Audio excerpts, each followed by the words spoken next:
Good afternoon, good morning, good evening. I am Dr. Jerry Johnson. Welcome to another episode of Co-Parenting with Dr. Jerry. You will see, just the FYI, some transitioning of my branding from Common Sense Co-Parenting to Co-Parenting with Dr. Jerry for probably the next few weeks or month or so. I am switching around some things and doing some things differently, switching over platforms and all this type of stuff that comes along with wanting to do the type of work that I do, right? So if you are logging into Instagram for me or, trying to get into my website and things like that, you'll start to see the transition of those different branding items to co-parenting with Dr. Jerry from Common Sense Co-Parenting. But I want to welcome you guys to another episode. Our last episode, we dug into the topic of emotional regulation, which I started talking about with a guest that was on the podcast not too long ago. Our last episode was great. I had fun doing that episode simply because it was a request from someone who watches the podcast to dig in a little bit more into like emotional regulation and our triggers and how those affect us in our co-parenting relationship or any relationship, like even our work relationships. So this is emotional regulation is a life skill. It is not just a co-parenting skill. But let me go ahead and get started. If you know anyone who might like these episodes, please make sure to share and like them. And also subscribe to the channel so you'll know when our next episodes are coming up. All right. So once again, welcome back. And if you listened to the last episode, you already know the headline. You already know it's your triggers are not their fault. It's not their problem. So today we are going to go a little bit deeper because once you accept that your triggers are yours, which we talked about in the last episode, go back and look at it if you didn't get it. The next question is going to be, why do I keep giving other people control over my emotional state? Let me say that again. Why do I keep giving people control over my emotional state? Why does one text message ruin my whole day? Why does one comment on social media or just to me directly shift my whole mood? Why does one interaction with my co-parent just throw my focus off, throw my productivity off, even affect my relationship or what I do with my child that day? Why does that happen? So here's the truth. Every time someone else controls your emotional state, you've handed them the remote. Just like the remote that you use on the TV, they can push those buttons as many times as they want. They can go to whatever channel they want. When they know how to control you, they will keep doing it. I'm just going to say it right now. Oh, I got an itch. I'm just going to say it right now. Once people know what buttons to push, they're going to keep pushing them. That's just human nature. If they know they can get to you easily, they're going to do it. So you have to take control of the remote. And today we're going to talk about how to take it back. How to take it back when you've given over your emotional remote control. So imagine this. Your co-parent, you ask them a question. Let's say you ask them to do something. And they send you back a text message. One word, and they say fine. Or they say, okay. We don't like that. Many times we do not like when people send us one word responses. We don't. You want to know why? because our brain immediately goes to, oh, they got an attitude. Like, why you got an attitude? Or, they're trying to start something. Always trying to start something. Or you might say they're being passive aggressive. And I've been on both sides of this scenario, so I understand. But as the person who doesn't have an attitude, who's not being passive aggressive, who's not trying to start something, it's very frustrating when somebody tells me that I have an attitude. Then you're going to get attitude from it, okay? It's frustrating if somebody tries to tell you you're passive aggressive or you're trying to start something.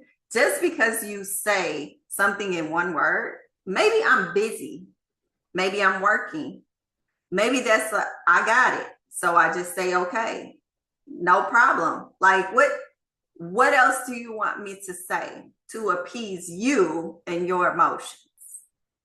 That's as a person on the other end. So in that case, when your heart starts racing or your tone ends up shifting or your next response to me as a person who ain't got no problem sitting on the other end, I'm busy, productive, peaceful, doing my thing, and you tell me I got an attitude? Huh? Like, do not blame your triggers on me. I didn't ruin your mood. You handed me the remote. You handed it over to me. So here's how that worked. The event happened. The text happened. You interpreted it. Once again, your thoughts. Then your body reacts.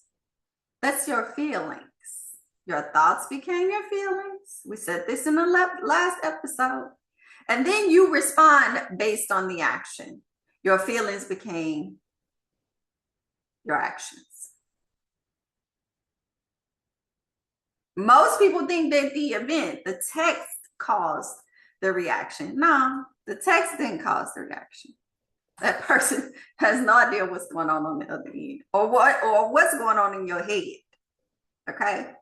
It's what's going on in your head that matters. The event did not cause the reaction. Your interpretation did.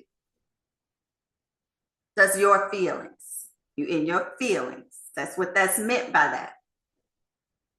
So two people could have received the same, okay, fine, I got it, or whatever message. And one goes about their day, shrugs it off, goes about their day, and the other spirals and crashes out. Why is that? That's because reacting to something just off of your feelings or what you feel at the moment, somebody did something to you. They didn't respond the way you wanted them to respond. That's a habit for you. You have ingrained that, how you have practiced that so many times, it has become a habit, reacting.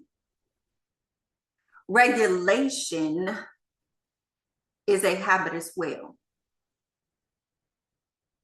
So calming yourself, taking a moment to breathe, saying I'm going to respond to that later, saying, thinking in your mind, what could that mean? Could that mean something more positive? Does it have to be negative?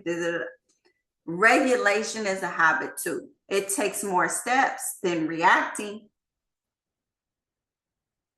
But that's a maturity piece as well. So regulation is a habit. So I'm going to ask you the question, like, honestly think about which one are you rehearsing daily? Because practice, as I said before, makes proficient. So if you are proficient at reacting to things, it's going to take you a minute to regulate, to learn how to regulate and what works best for you to regulate yourself rather than react. Reacting many, many, many times, more than not, gets you a negative outcome. Nobody wants to hear all that because you cannot accept the way someone did something based on what you wanted them to do. That's that control piece again. But let's get a little bit like biological with this.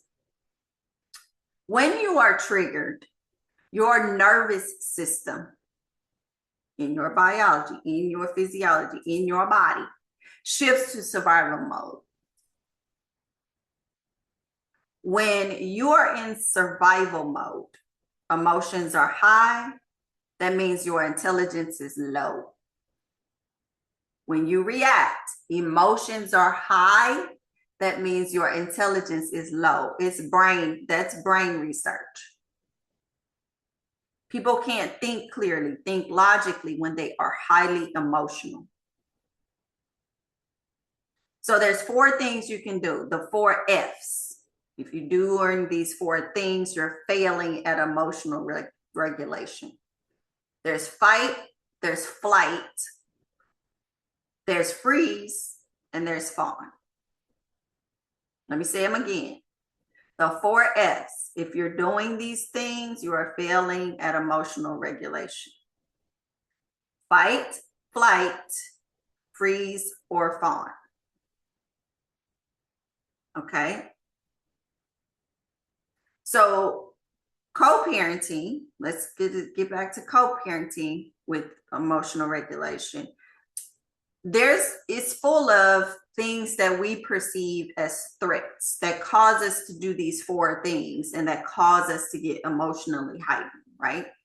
So my big thing, I had 2 big things that caused me to get emotionally like heightened. I felt disrespected. Like if I felt I was disrespected, then I would get emotional about that. Like I would go to another side. I call it the dark side, like my hair, like the dark side of Jerry. Okay. If I felt like like my child was being affected in some way, which most mothers, we have that mama bear. Yeah, I'm going to the other side. We might have to fight, like for real. Okay. So these are the things that when it happens, these are perceived threats. This doesn't mean that anything was going to physically happen to us or, that we were unsafe. We just may have been uncomfortable with maybe the tone that somebody said something in that we felt disrespected, or if our co-parent didn't do something that we wanted to do, my child might be affected. It's not a physical threat to us, but your brain doesn't distinguish between emotional threats and physical threats very well. Why? Because when you get into that emotional state, once again, your thoughts become your feelings and your feelings become your actions. So in your brain, there's no difference. A threat is a threat, whether it's emotional or whether it's physical. So let me tell you what these look like. So when you react or you think you're under attack, this is what fight looked like for me. At one point in time when I was younger, I would raise my voice. I learned very quickly that doesn't help anything, especially when I got into teaching in classrooms. Raising your voice doesn't do anything for kids. All they're going to do is raise their volume above yours because there's more kids in the classroom than it was me, right? So raising my voice, that was what fight looked like for me. Sarcasm was my thing, and I'm still working on sarcasm today because that's a hard one. That is still a work in progress. Argumentative, like just arguing over text, was something I used to do. I no longer do that. It's not worth it. Like, because there's no context, people can't hear your tone. Like, I don't understand why people have serious conversations over text.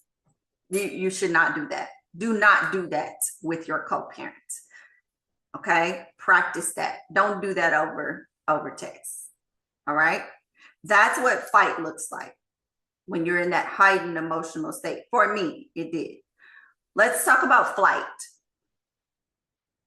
So flight, people may think you're running away from something, and that could be physically, like you walk away from conversations with your co-parent, and sometimes that is necessary. I'm not even gonna lie. If you feel like you are in a physical threat situation or an abuse situation or whatever, you need to leave. That flight is okay, because emotions are going to be high, and you need to separate yourself. Nothing's wrong with that. But on a day-to-day basis, like ignoring messages intentionally and intentionally delaying responses. They have asked for you to kind of like respond in a timely manner to things, but you intentionally don't do it. And when you avoid communication, that's just, that's a form actually of emotional abuse, is avoiding communication. So when people talk about ghosting folks and all that type of stuff, that is a form of abuse, emotional abuse. But you need to learn how to regulate yourself so that when people show you these things and do these things, you are not accepting the invitation to that party. You don't have to. You do not have to accept every invitation to conflict. And you shouldn't, because that is taking you out of regulating your nervous system. Okay, we covered fight, we covered flight. So what's the next one? Freezing. Okay, so when you freeze, that means you just shut down. Okay, you shut down, or you don't advocate for yourself, or you choose to just avoid the tension. That's freezing. And we know people I'm sure you know people who shut down in conversations. And that's not fair to the other co-parent when they're trying to figure out or solve an issue so you can move on from it. And you should not agree to just avoid tension in a relationship, because that tension is going to always show back up. And the tension is going to get worse every time it shows back up, and eventually it's going to blow up. So confrontation is not a bad thing, and that's one of the characteristics of my co-parenting framework. Confrontation is not bad. It's not always bad. It's the way you handle the confrontation that is the thing. So don't freeze, confront it. All right. Fawning is something that people get a little bit confused about, because they're like, what is fawning? Like, it sounds like a baby deer or something. So that is people pleasing. So if you over explain things, or you over accommodate, and you just want everything, everything, can we all just get along? Yeah, we can get along, but it's going to be some conflict somewhere. At some point in time, everything is not going to go 100% peaceful 100% of the time. It's just not. Another thing is that I've seen people like seek validation. Like, you want your co-parent who triggers you, the one who triggers you, to actually say, I'm sorry. Huh? I'm trying to understand. Okay. You want your co-parent, the one who actually triggers you on purpose, to say that you're doing a good job as a mother or as a father? Come on, y'all. We got to stop. You should not, none of these are character flaws. None of these, I'm not saying that they are character flaws. This is the thing about these, and I'm gonna be 100 on this. I understand that these are protection strategies. You feel like you have a threat in some way, shape, or form, so you want to mitigate that threat. But fighting, flight, freezing, fawning, we need to practice the habit of not doing these things. Because protection strategies that you have or that you had that once kept you safe in relationships or in this co-parenting relationship may now be sabotaging it in your co-parenting dynamic, okay? Regulation is teaching your body, I am not in danger. You're not in danger. It's going to be uncomfortable to regulate your nervous system because everybody is so heightened, emotionally heightened with everything that's going on around us. We are constantly stimulated. So this is going to be uncomfortable, but it is not going to be unsafe. The distinction changes everything. You are teaching your body, I am not in danger when I do these things. I am actually, this is uncomfortable, but I am keeping my body safe. It is not unsafe. All right. So you need to make sure that you are practicing and creating a habit of regulation and not reactive. So let's go into our ego because that's what controls a lot of this. So let's talk about it, all right? When we talk about our ego, we're not talking about arrogance. We're not talking about you being arrogant and the display of I'm better than other people. When we're talking about your ego, we are talking about your identity, who you identify as and the characteristics that go along with that. So let's just say your co-parenting, your co-parent like questions you about something.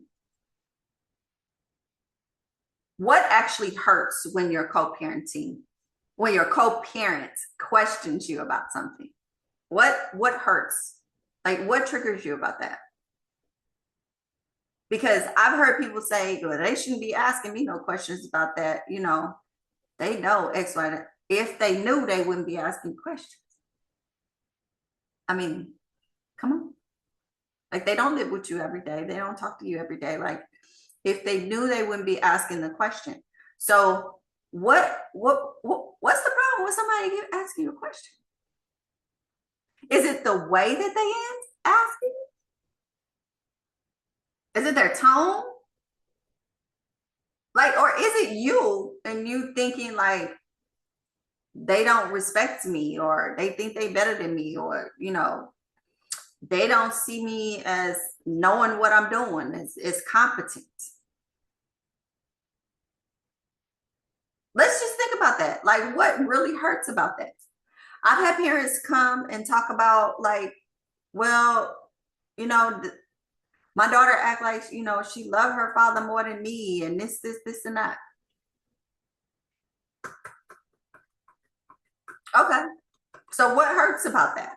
Like what is really bothering you about that? Is it that she prefers her father at this moment? How do you know her father is not giving her everything that she wants? Don't question it. And you're actually putting boundaries and safety things in place for her. So that's why she's pushing back on it. Like she can prefer her father for the moment, which most teenage girls probably would, because when they hit teenage years, you know, the relationship between the mother and the daughter become a little bit rocky. I mean, for most people. So is it the preference of she likes her father more at this time? Or is it that you're thinking, oh, I'm not doing well as a mother because she doesn't like me right now? Or I'm being replaced as a father because she likes her stepfather more than me. What hurts? We have to think about that, because many of our triggers are ego, let's call them ego injuries. They're injuries. And they feel intense because they threaten who we feel like we are, our identity. If they threaten our identity as mother, they threaten our identity as father. So we have to think about it differently, and think about it with this type of shift. You are not your role. Same in the workplace. Let's compare it to that really quickly. A lot of people got ego about their titles. I was never a title person. And I'm going to say that's just the way that I've always been. A title didn't make me, a title didn't break me. I did my job. I consider myself a leader. I consider myself a good manager. Two different things. Whatever I do, you know what? I don't care what my title is. I've worked at Starbucks. I've been a barista with a PhD. Okay? 4 degrees working at Starbucks. I don't care about no title. I don't care about my role. I'm going to be who I am regardless. But what we need to think about is that when we get into these triggers, these are most likely and most times ego injuries. It is threatening who we think we are, our identity, and what we identify as. So if for most of your life you just identify as an attorney, and then all of a sudden you're no longer an attorney, your ego is going to take a hit.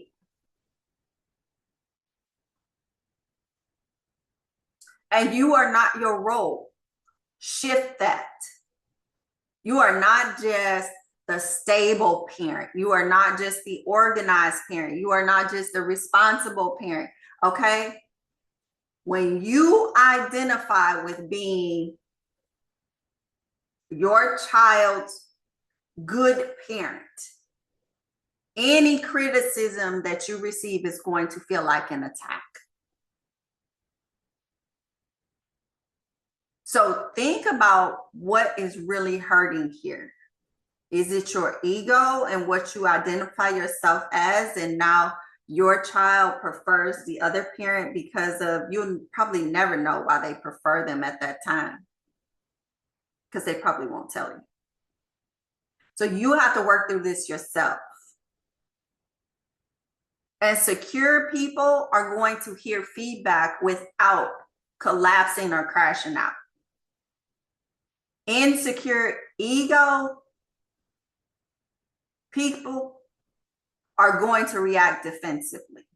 So if your child prefers their father or their mother at the time, you're going to react. They have a right to have a preference. You do. You prefer certain people when you're dating. You prefer certain people when you're in a relationship. They might not like them, but you still date them. You still in a relationship with them. You may prefer certain jobs or certain things that you do. You may go out to the club. You may like to kick it. Your child may not like that. Your co-parent may not like that, but you still do it.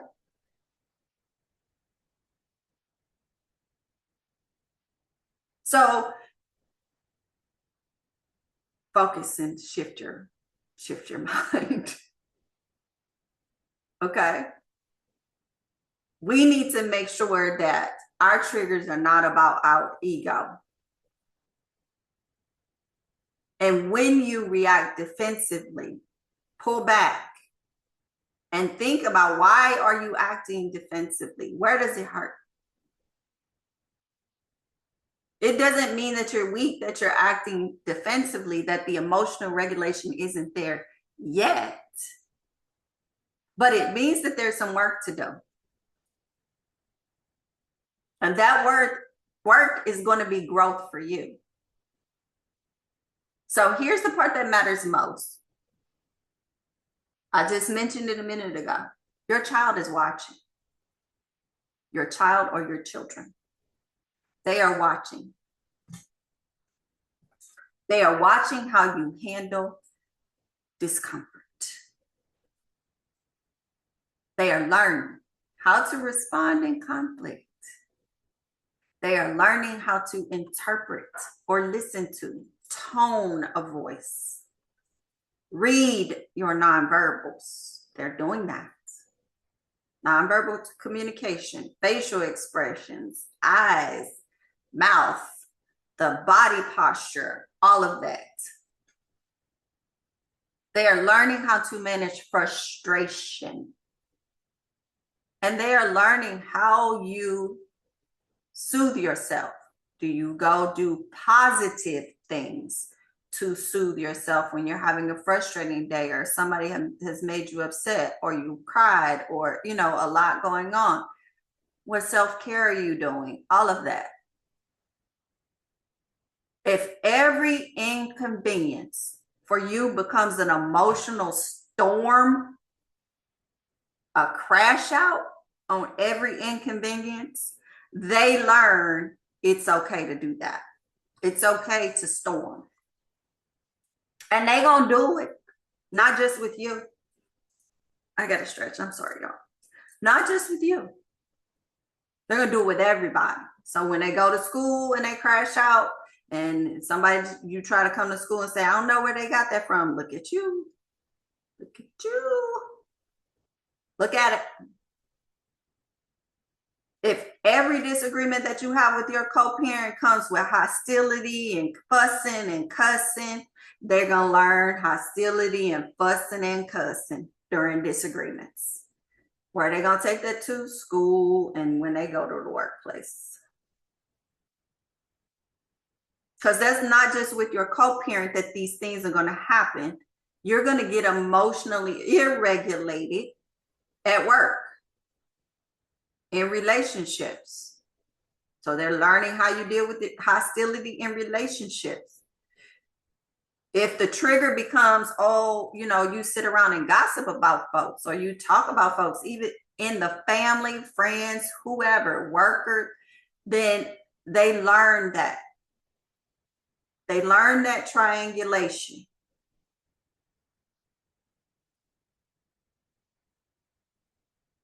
But on the other hand, if they see that you have learned to pause, if they see that you have learned to breathe,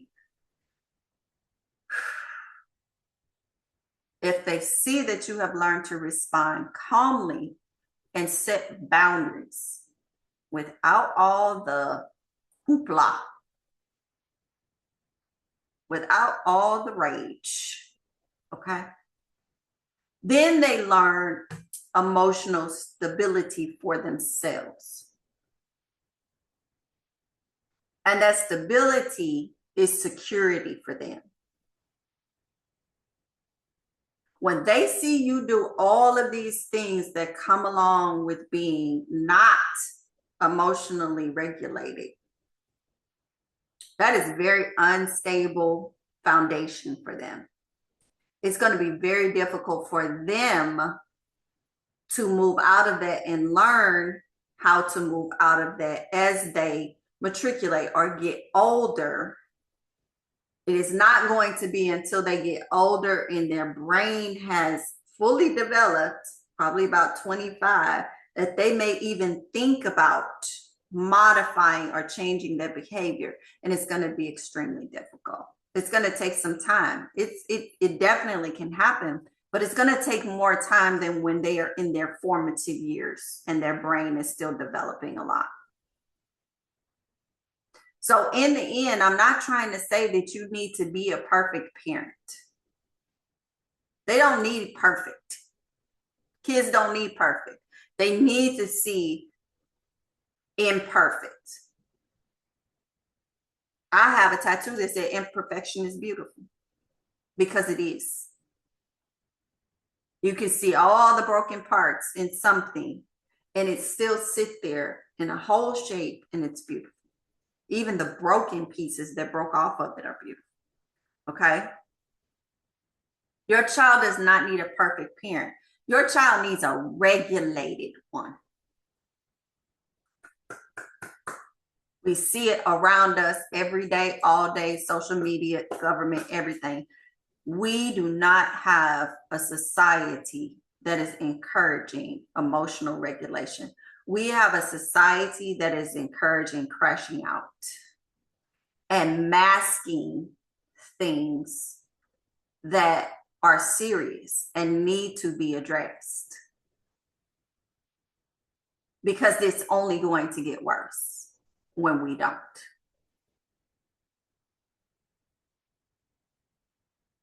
So when you say, I need a moment before I respond, you're teaching them, your children or your child, emotional literacy. Like, you're teaching them things that they can do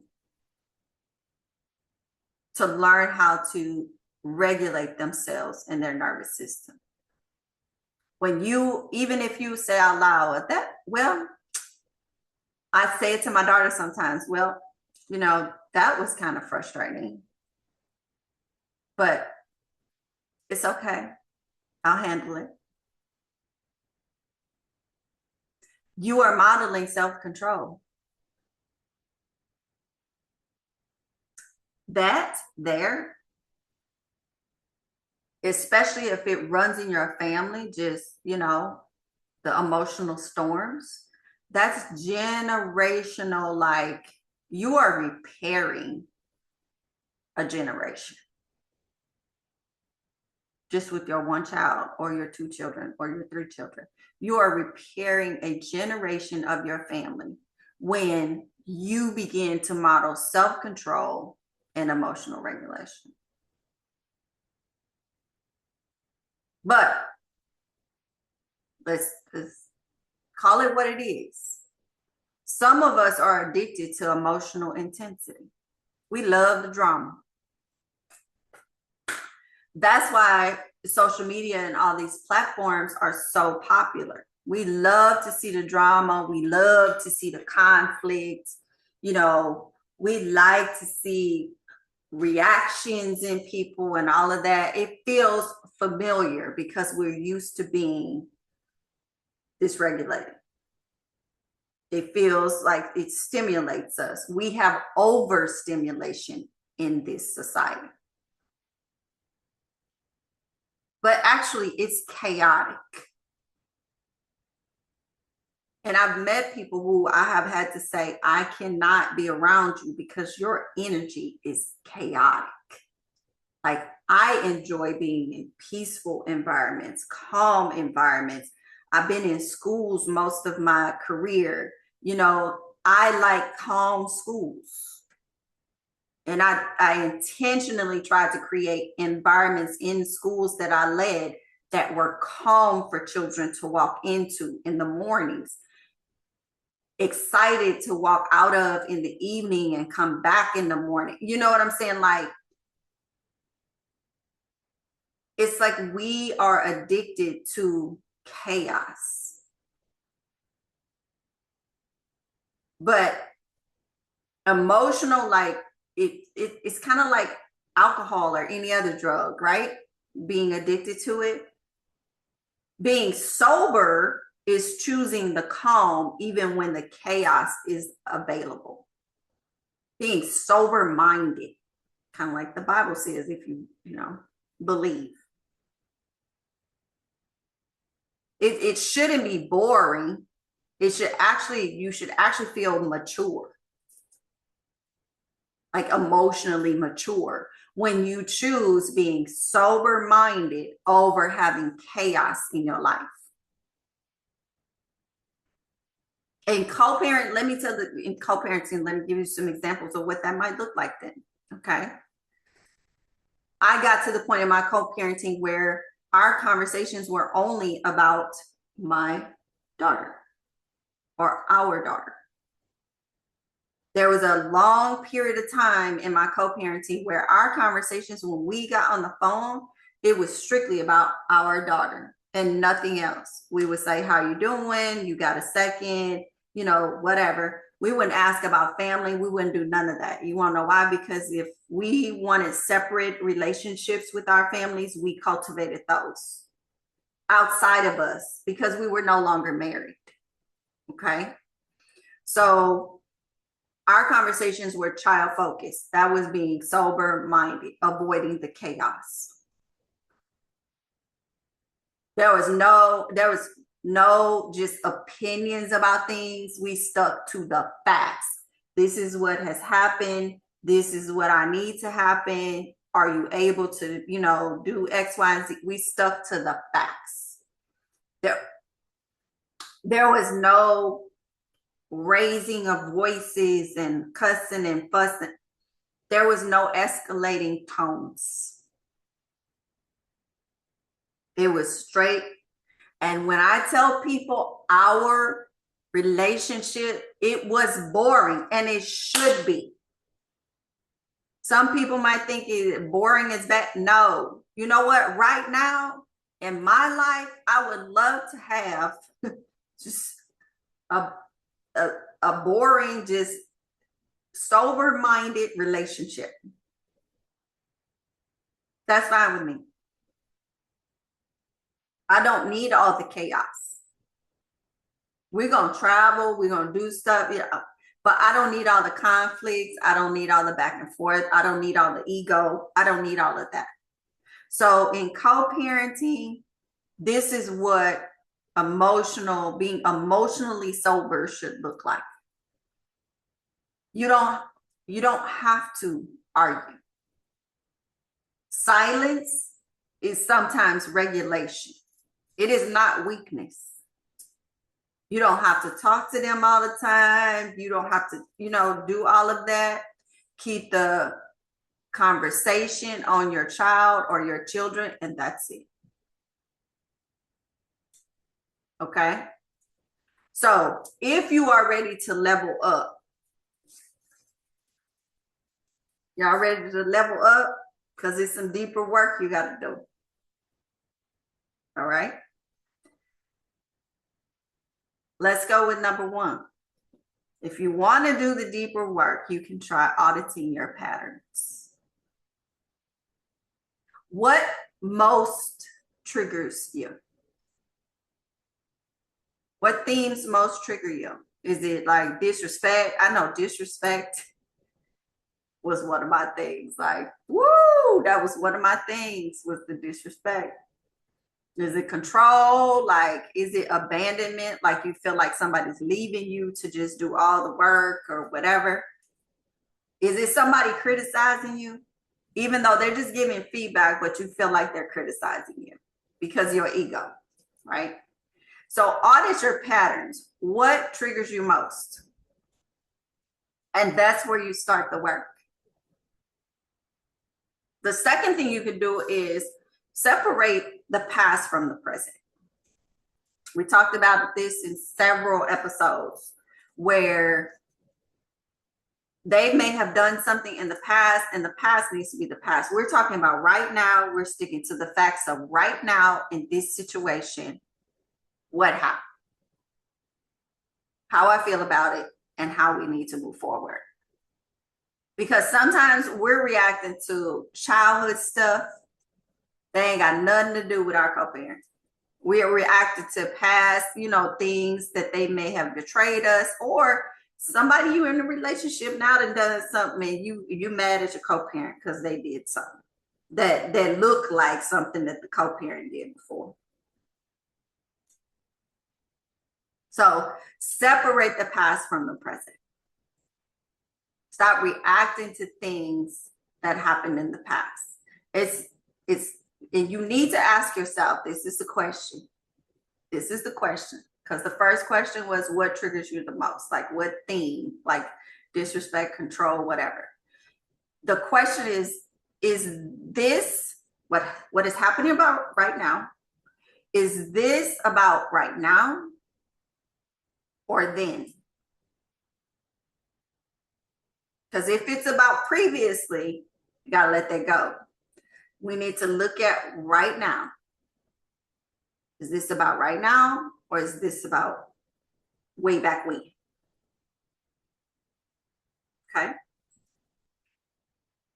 Now, the third thing you can do is practice neutral language.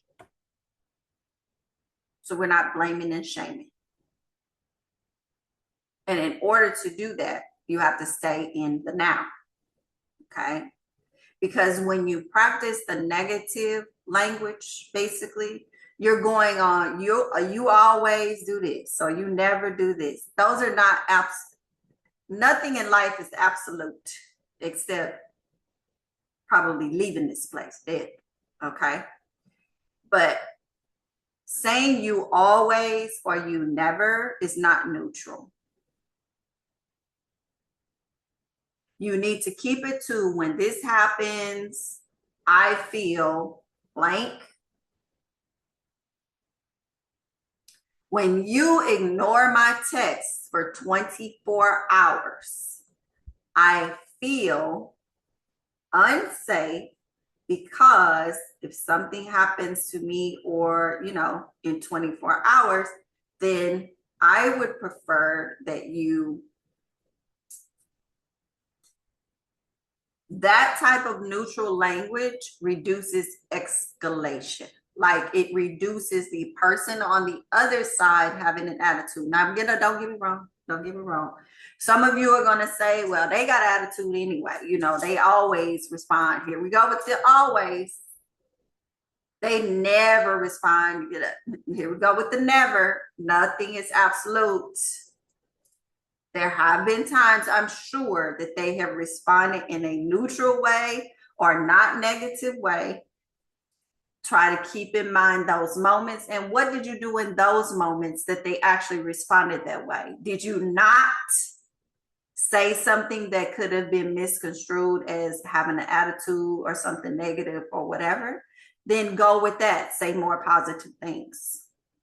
Did you pick up a phone and call and you got a better result than texting? Then pick up the phone and call. Okay. If you are going to resort to texting or what have you, and even on phone calls, when this happens, I feel blank. You can say, I feel abandoned. When you do not respond to my text messages about our daughter within 24 hours, I feel abandoned. And if they ask, what does that mean? Then you can go into, because if something happens within 24 hours of me asking you something about her, then you wouldn't even know. And this, and that. You can go into it then, but just state it, how you feel and what you would prefer.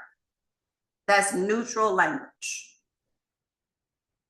And that can avoid a lot of escalating, emotional escalation. The fourth thing you can do is build some internal evaluation for yourself. Validation for yourself. We talked about this earlier in the fact that you cannot look for people outside of you, for humans for validation. If you need another person to admit that you're right in order to feel stable about something, you're going to always feel unstable. Validating is an inside job. Just like people in companies validate certain things that they do, they validate it inside their company. They have researchers or whoever to do that inside their company that they pay to validate that. Okay. Even when you validate your parking, you put it in a machine and the validation happens inside the machine. Validation is an inside job. So build that internal evaluation. Why do I keep saying evaluation? Validation for yourself. You will never feel stable if you look outside of you for external validation. And the last one that you can do to level up a little bit more is you can get some therapy or some coaching. I have been to therapy 4 times in my life. Why? Because we all have transitions. We all have change. We all have the things that we are dealing with. Everybody has a struggle. Everybody has a struggle. And it is never bad to get therapy or some coaching from someone. The struggle with that is you have to find the right people. You have to find your people.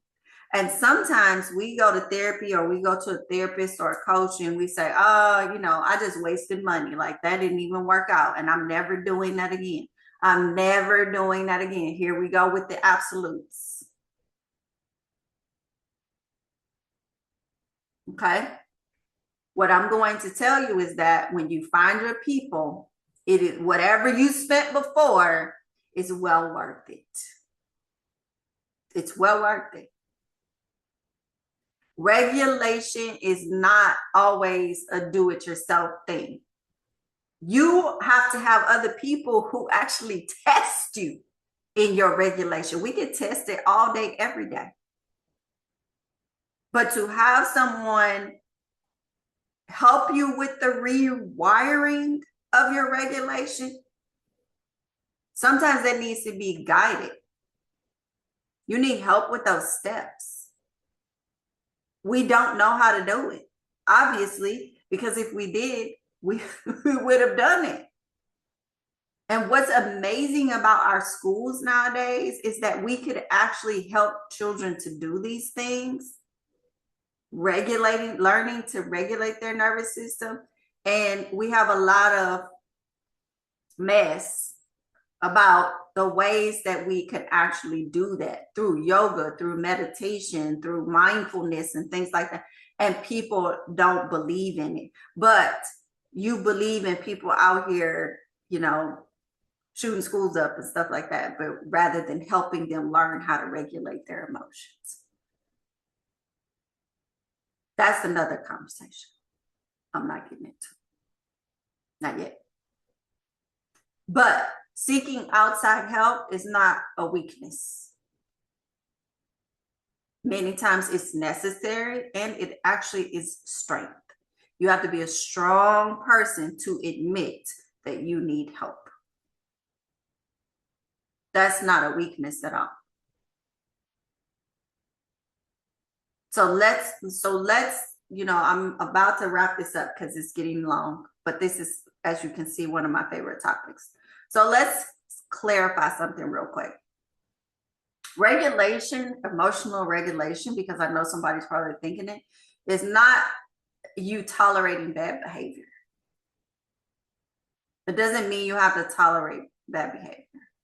I didn't tolerate bad behavior in schools or in my classrooms, but I had to be, and I could be calm and firm with my boundaries and my expectations. And you can easily say, if things are happening, like I used to have to say, I'll respond to that after work, or I'll respond to that tomorrow morning.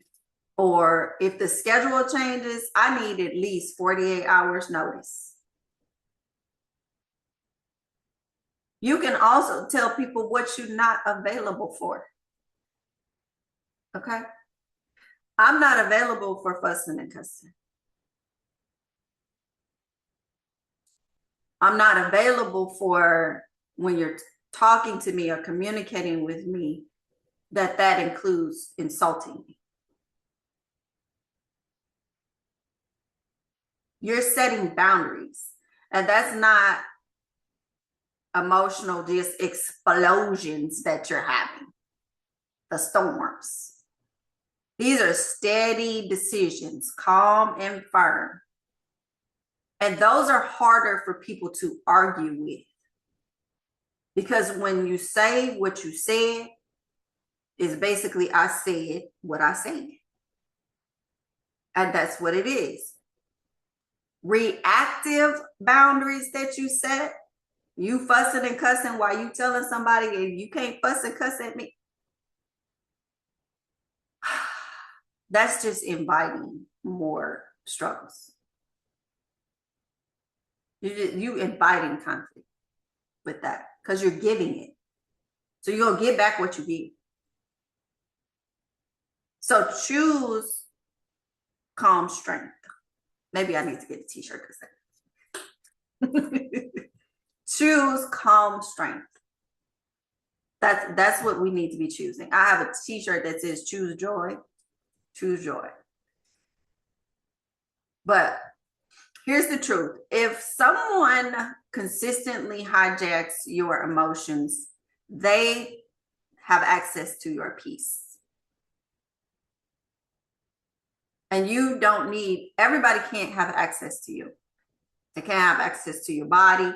They can't have access to your emotions. You cannot give everyone access. That's not going to work. You're letting in too much. Peace is too expensive to give it away like that. You just giving away for cheap. The goal isn't never to feel triggered because we all will. The goal is to feel it and you choose your response. You don't just react. You still choose your response. That's mastering yourself. That's growth. And it's the difference between reacting from, pain or ego or whatever, and responding from your power. You are not responsible, and I said this before, you are not responsible for other people's behaviors. They behave the way they behave because they want to behave that way. They have a choice just like you do. But you are responsible for your reactions and your regulation. So take back the remote.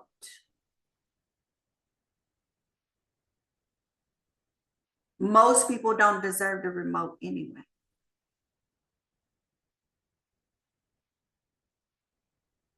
Now, I hope that you guys enjoyed this episode. I know it ran a little bit long. So did the last one. But this topic is extremely important to me, especially with, as you can see, everything going on in this world and everything going on around us affects our relationships with people. Whether it is work relationships where we're looking at folks kind of side-eye right now, whether it is friendships, same way, or whether it is our co-parenting relationships, our romantic relationships too, if people have differing opinions and things like that.